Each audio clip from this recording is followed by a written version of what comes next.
एक मुलाकात। प्रेरणा आज बहुत उदास है। आज उसका ऑफिस के एक भी काम में मन नहीं लग रहा, फिर भी जैसे तैसे करके स्विफ्ट खत्म करने का इंतजार कर रही है।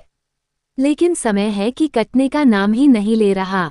आखिर स्विफ्ट खत्म हो गई। रात के 11 बजे बज रहे थे, जो रोज बजते थे, लेकिन आज उसे दिन बहुत बड़ा लग रहा था, मानो के सालों बीत गए हो। वो ऑफिस अपनी स्कूटी से आ जाया करती थी, आज भी वो ऑफिस से स्कूटी लेकर निकली। रास्ते में ही स्कूटी बंद हो गई। चालू करने की 1000 कोशिश की, लेकिन चालू नहीं हुई। तो स्कूटी को स्टैंड में रखते हुए लात मारी और बोली, तू भी मुझे धोखा दे जैसे उसने दिया। और रोते हुए सड़क किनारे लगे एक पेड़ के पास जाकर बैठ गई। क्या गलती थी मेरी, सिर्फ इतनी कि मैं इसके हिसाब से नहीं चलती। तो क्या कोई ऐसे किसी का दिल तोड़ देता है, बिना कुछ कहे, बिना कुछ सुने। 4 साल से हम लोग रिलेशनशिप में हैं, इसमें से 3 साल हम लोगों ने झगड़ा करने में बिताया। माना कि मैं उससे पहले से प्यार करती थी, लेकिन इसका मतलब यह नहीं होता कि मैं उसकी हर बात मान लूं। इतने में किसी के कदमों की आहट हुई, उसके ध्यान में ही नहीं आया। तू क्या बिगाड़ेगा मेरा, मैं खुद अपने हाथों से अपनी किस्मत बिगाड़ चुकी हूँ, आसमान की ओर देखते हुए भगवान को गुस्से में कहते हुए कहा। इतने में ही वो आहट जाती हुई सुनाई दी। वो बैठे बैठे सोच ही रही थी कि अब करूं क्या। तभी वहां कुत्ते का एक छोटा पिल्ला आता है और स्कूटी की इर्द गिर्द घूमने लगता है। थोड़ी देर बाद वो उसके पास आता है, उसके साथ खेलने लगता है। ये देखकर उसका भी मन थोड़ा हल्का होता है और बोलती है, खाओगे कुछ? और अपने बैग में से बिस्किट का पैकेट निकाल के उसको 2-4 बिस्किट खाने को देती है। पहले उसको सूंघता है, बाद में खाने लगता है। स्कूटी को धक्का देकर घर की ओर जाने के लिए खड़ी होती है तो वो पिल्ला भी उसके साथ स्कूटी तक आता है। एक बार और स्कूटी चालू करके देखती हूँ, ये कहकर स्कूटी की चाबी घुमाई तो स्कूटी चालू हो गई। वो घर की ओर निकल पड़ी, लेकिन वो पिल्ला वहीं खड़ा होकर उसे देख रहा था। सुबह जब वो ऑफिस आने के लिए वही रास्ते पर निकली तो उस पिल्ले को देखने के लिए स्कूटी थोड़ी धीमी की। पहले तो वह कहीं नहीं दिखा, लेकिन गौर से देखने के बाद उसे उसी पेड़ के पास उसे खेलता दिखा। लेकिन रुके बिना ऑफिस के लिए निकल गई। रात को जब वह घर के लिए निकली तो उस पेड़ के पास रुकी और उस पिल्ले को ढूंढने लगी। पहले तो कहीं नहीं दिखा, लेकिन अचानक से कहीं से भागता हुआ आया। आज भी उसको उसने खाना दिया और निकल गई। अगले दिन उसको लगा उसके साथ जो काम कर रहा है वो उसे जोर से आवाज दे रहे हैं, ऐसा लगा।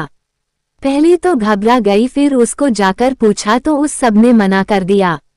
एक बार होता तो समझ में आता, ऐसा कई बार हुआ। इस तरह दिन खत्म हुआ। अगले दिन उसके एक बड़े अधिकारी ने बुलाया और उसने कहीं से फाइल लाने के लिए कहा। फाइल लेकर आ ही रही थी कि पता नहीं कैसे उस फाइल पर टेबल पर रखा पानी गिर गया और खराब हो गई। एक दिन तो हद ही हो गई। वो वॉशरूम में आईने के सामने खड़ी थी और उसे लगा आईने में किसी और का चेहरा दिखाई दे रहा था, लेकिन वह इस सब में भी वो पिल्ले को खाना देना नहीं भूली। वो खाना देखकर स्कूटी में जा रही थी, तभी उसे लगा कोई उसकी स्कूटी के पीछे भाग रहा। उसने स्कूटी रोकी, पीछे मुड़कर देखा, लेकिन वहां कोई नहीं था। उस दिन के बाद घटनाएं बदलने लगी। एक दिन उसका सीनियर उसे किसी बात के लिए डांट रहा था और साथ में चाय पी रहा था, तभी पता नहीं कैसे उसका चाय से मुंह जल गया। उसी तरह उसकी एक दोस्त उसको नया मोबाइल दिखाकर जला रही थी। जब वह लोग सीढ़ी से नीचे उतर रहे थे तब वो फोन उसके हाथों से गिर गया और जमीन पर टकरा के टुकड़े टुकड़े हो गया। लेकिन कुछ दिनों से वह घर जल्दी जाने लगी, इस कारण से उस पिल्ले को खाना देना भी भूल गई। इस तरह से 2-4 दिन बीते होंगे, तभी अचानक सीढ़ियों पर उसको इसके पीछे कोई चलता महसूस हुआ, लेकिन पीछे मुड़कर देखा तो कोई नहीं था। अचानक जोर से आवाज आई, उस पिल्ले को खाना क्यों नहीं दिया? पहले तो वह डर गई, इधर उधर देखने लगी, लेकिन कोई नहीं दिखा। तो डर के मारे वह ऑफिस की ओर भागी और जाके अपनी जगह पर बैठते हुए थोड़ा पानी पिया और जो सुना उसके बारे में सोचने लगी। अचानक उससे क्या हुआ कि उसने उस जगह जाकर उस पिल्ले को खाना देने के लिए मन बना लिया। जैसे तैसे करके दिन गुजरा और रात होते ही इस जगह के लिए निकल गई। वहां पहुंचकर वो उस पिल्ले को ढूंढने लगी, लेकिन वो उसे कहीं नजर नहीं आया। वो अंदर से थोड़ी डर रही थी, इसलिए वह वहां से जाने लगी। तभी वह पिल्ला सामने से भागता हुआ आया। डरते हुए आवाज में पूछा, कौन हो तुम?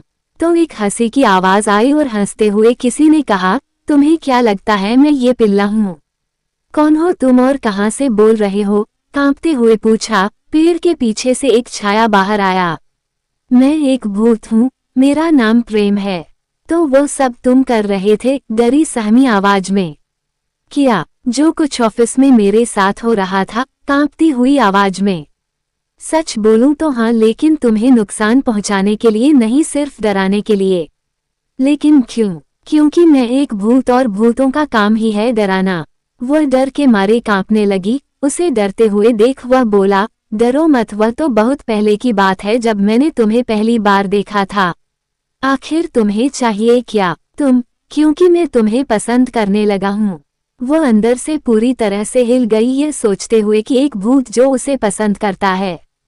छोड़ो इन सब बातों को, इन सब बातों में रखा क्या है। मैं तुम्हें अपनी असली कहानी बताता हूँ। जैसे कि मैंने तुम्हें बताया, मेरा नाम प्रेम है। मेरी एक मोबाइल की दुकान हुआ करती थी। सब कुछ बहुत बढ़िया चल रहा था, उसमें भी उसका आना मानो के सोने पर सुहागा। वो कौन, तुम यही सोच रही होगी ना? मेरी प्रेमिका, या कहे तो मेरी गर्लफ्रेंड। वो पहली बार मेरी दुकान पर मोबाइल लेने आई थी, फिर 2-4 बार किसी ना किसी कारण से आए। इसी कारण से हमारी दोस्ती हो गई और प्यार हो गया। शुरुआती 2-4 महीने बहुत अच्छे गए, फिर पता नहीं क्या हुआ, वह मुझसे दूर जाने लगी। एक दिन तो हद हो गई जब मुझे पता चला कि उसने किसी और लड़के को अपना बॉयफ्रेंड बना लिया है। मैं उससे कुछ बात करता इससे पहले ही उसका मुझे मैसेज आया कि मैं तुमसे प्रेम नहीं करती, इसलिए मैं तुमसे ब्रेकअप कर रही हूँ। एक दिन मुझे पता चला कि वह अकेले कहीं पर जा रही है, तो उससे बात करने या ये कहो कि उसे डराने धमकाने के लिए मैं गाड़ी पर गुस्से में निकला और इसी दौरान मेरा एक्सीडेंट हुआ। मेरी मौत हो गई और मौत के बाद में भूत बनकर घूमने लगा। मुझे प्रेमियों को देखकर बड़ा गुस्सा आता था और इसीलिए मैं उसे डराने लगा।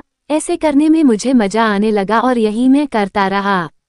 जब तुम पहली बार यहाँ आए और अपने प्रेम का जिक्र किया, तब मैंने वह सब सुन लिया और तुम्हें डराने का मन बना लिया, लेकिन तुम डरी नहीं और धीरे धीरे तुम मुझे पसंद आने लगी। बस यही कहानी है मेरी।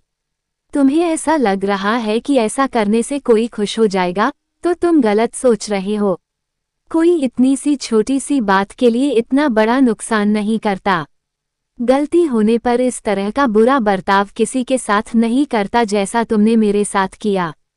और तो और मामला जाने बिना डरा धमकाना किस हद तक ठीक है?